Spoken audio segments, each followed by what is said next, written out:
सातारा जिल्ह्यातील जांभेवाडी वाई येथे घरफोडी, लोखंडी कपाटाचे लॉकर फोडून 6,32,800 रुपयाचे दागिने हडपले.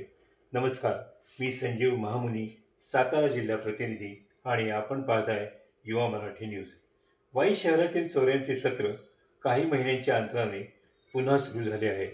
वाई शहरातील गंगापुरी दामलेवाडी या शांत परिसरात दिनांक 11 एप्रिल ते 13 एप्रिल या कालावधीत ओम साई या बंद घराचा कोंडा तोडून अज्ञात चोरट्यांनी घरात प्रवेश केला व लोखंडी कपाट व आतील लॉकर फोडून दागिन्यांची चोरी करून पोवारा केला. चोरीचा गुन्हा वाई पोलिसात दाखल झाला आहे.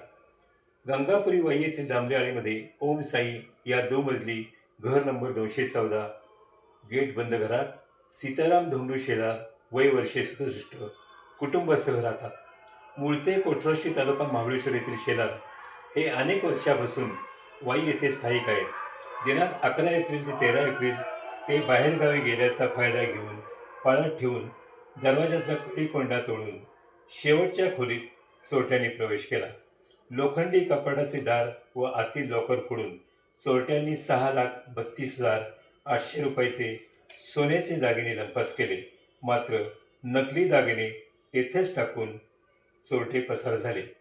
तेथील रहिवाशांनी दिलेल्या माहितीनुसार कोणीतरी घरासमोरील पडक्या भिंतीमधून रात्री बॅटरीने घरावर प्रकाश पडत होते, परंतु चोरांचा अंदाज कोणाला आला नाही.